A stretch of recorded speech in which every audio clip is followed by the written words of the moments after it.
Ce week-end après le show, on m'a encore demandé donc, vous êtes intermittent du spectacle? Non, je suis pas intermittent du spectacle, je suis artiste professionnel. Intermittent, c'est pas un métier, c'est juste un mot. Un mot bizarre d'ailleurs. Il est même pas sur nos fiches de paye. Je sais même pas d'où il sort. On dirait le nom d'un moteur de bagnole qui galère à démarrer.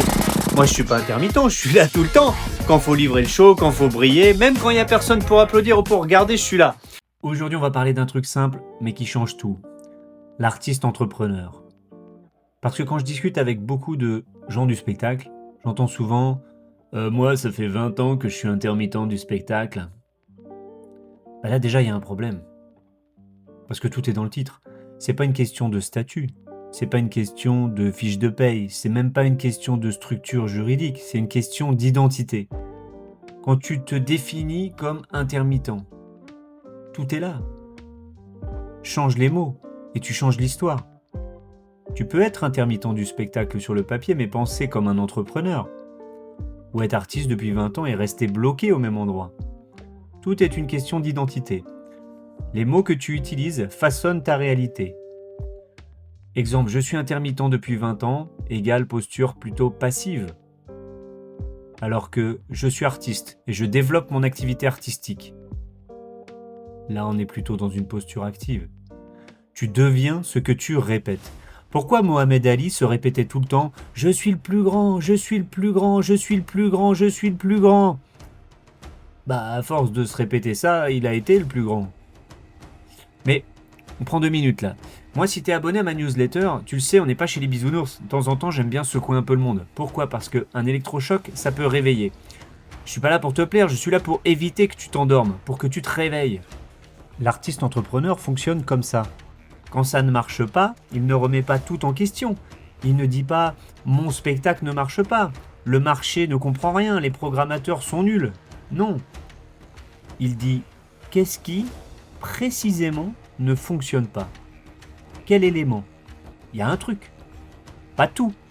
Il y a peut-être un détail dans mon offre, un point dans mon message, dans mon email, une vidéo qui fait pas le job sur ma page de présentation. Un problème de positionnement sur les cibles que j'essaie de toucher. Et il ajuste. Même chose sur les prix. Un artiste classique intermittent, il se demande combien je vaux. Un artiste entrepreneur se demande mais quelle valeur j'apporte au programmateur, à mon client, à l'organisateur de l'événement. Ce n'est pas la même question, ce n'est pas la même posture. Tu demandes 300 €, tu auras des clients à 300 €. Tu veux être payé 2000 €, eh bien prends de la valeur. Deviens plus pour pouvoir demander plus. Et alors tu construis une offre en accord, en cohérence, qui vaut 2000 € sur le marché. Mais pas dans ta tête, dans le marché, dans la vie, la vraie vie. Et surtout, l'artiste entrepreneur ne cherche pas juste des dates. Il cherche à résoudre des problèmes. Un camping te contacte, il a besoin de quoi comme spectacle? Lui, ce qu'il veut tout simplement, c'est fidéliser ses clients. Il veut 0 emmerde. Il veut un gars qui va gérer le truc la soirée. Une mairie, elle veut créer de l'animation sur son territoire. Et au passage, si les élus qui ont choisi le spectacle peuvent se faire flatter par les habitants, c'est tout bénef. Une entreprise, elle souhaite proposer une expérience à ses salariés. Alors à la fin, oui, tu montes sur scène, oui, tu fais ton art, ta musique, ton spectacle, ton concert, ta prestation. Oui, tu diffuses la joie, le bonheur, bla bla bla bla. Mais avant ça, tu es une solution. Autre différence énorme, le rapport au travail. Moi, par exemple, à 8h du mat, ma journée, elle est déjà finie. Mes mails, ils sont déjà partis, mes relances aux clients, elles sont programmées, toute l'organisation est en place. Et après, je peux me concentrer sur mon art. Je peux aller répéter mon jonglage, ma musique, répéter, créer, améliorer. Parce que le système travaille tout seul pour moi. Alors que beaucoup font l'inverse. Ils attendent et ils subissent. L'artiste entrepreneur pense long terme. Il pense pas au prochain cachet, pas aux 43 cachets de l'année, ah là là, pour sauver mon statut. Il construit, il bâtit, pas sur 1 an, mais sur 5 ans, sur 10 ans. Il ne cherche pas une seule date, il construit cette carrière. Et puis il y a les pièges, ceux qui bloquent énormément d'artistes. Par exemple, attendre d'être prêt. N'attends pas d'être prêt. Il y a un truc qui est pas fini, qui est pas parfait. Vends-le. Il y en a, ils ont 50 projets en même temps. Il n'y en a pas un qui marche. Il y en a qui refusent des opportunités parce qu'elles ne sont pas parfaites. Beaucoup dépendent d'un seul réseau. Beaucoup ne relancent jamais. Et beaucoup pensent que le talent suffit. Le problème, ce n'est pas le niveau, c'est la stratégie. Et enfin, pourquoi certains refusent cette posture d'artiste entrepreneur? Pas par manque de talent, mais par peur. Par peur. Attention, là, ça va cracher des flammes. Ceux qui sont un peu sensibles, coupez la vidéo tout de suite. Ouais, la peur, ouais.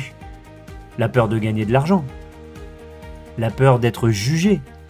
La peur de sortir de la tribu. Parce que oui, dans certains milieux artistiques, réussir financièrement, oh là là, c'est mal vu. Toi, t'es un artiste qui gagne de l'argent.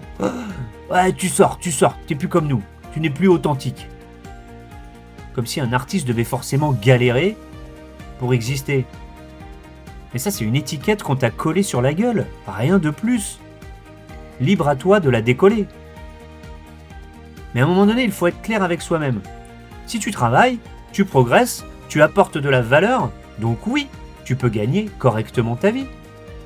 Et c'est pas un problème de compétence, c'est un problème de courage.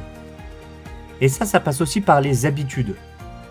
Au début, une habitude demande un effort, de la discipline, de la conscience. Ah, c'est chaud. Mais à force de répétition, tu n'as même plus besoin de réfléchir, ça devient automatique. Tu n'arrives même plus à enlever cette habitude. Et c'est là que tout change. La première heure de ta journée, par exemple, elle est déterminante. Si tu la maîtrises, tu prends déjà une avance énorme. Aujourd'hui, on a accès à une richesse incroyable sur le net, avec les livres, les cours en ligne. Et quelqu'un peut passer des années à condenser son expérience, ses erreurs, ses stratégies. Et toi, pour quelques euros, tu peux gagner 5 ans sur ton parcours. Bah, le problème, c'est que la plupart ne lisent pas, ou après, il y en a certains qui lisent mais ils n'appliquent pas. L'artiste entrepreneur, lui, il prend une idée et il la met en place immédiatement, quitte à se planter. Mais fais et tu sauras. On dit souvent qu'on est la somme des personnes qu'on fréquente le plus. Et ça, c'est une réalité. Si tu passes ton temps avec des artistes qui galèrent, qui font 2 dates par mois, qui ne bossent pas leur com ou qui disparaissent pendant des semaines, bah ça devient ta norme. Et derrière, tu t'étonnes de stagner. Je sais bien, des artistes qui bossent beaucoup, ça court pas les rues. Donc à un moment donné, il faut être lucide. Si tu n'as pas ce genre de personnes autour de toi, va t'ouvrir à d'autres environnements. Va chercher des gens qui construisent, qui avancent, qui ont une vision, même si c'est dans un autre domaine. Et toi, tu le ramènes ça à ton activité artistique. Parce que ton entourage influence directement ton niveau d'exigence, ton mindset et tes résultats. L'artiste entrepreneur, lui, il ne se contente pas d'écouter ou de lire, il applique. Il note ses objectifs, il les note. Sur ton portable, sur une feuille, sur un papier au-dessus de ton bureau, note tes objectifs et tu t'y tiens. Pendant le Covid, par exemple, je bossais dans la logistique, super cool, et je me suis dit plus jamais ça. J'ai fait comme a fait Jim Carrey. J'ai pris une feuille, j'ai écrit le revenu que je voulais atteindre sur un an. Alors, Jim Carrey, il paraît qu'il l'aurait fait sur un chèque. Il a écrit 1 million de dollars sur un chèque à ouvrir dans 10 ans. Il a écrit dessus pour service rendu. Bref, mais note tes objectifs. T'écris le revenu que tu veux, le nombre de dates que tu veux, même tes objectifs perso. Mais note-les, sinon tu n'as aucun but. Et tu vas nulle part. Un objectif flou mène à une connerie précise.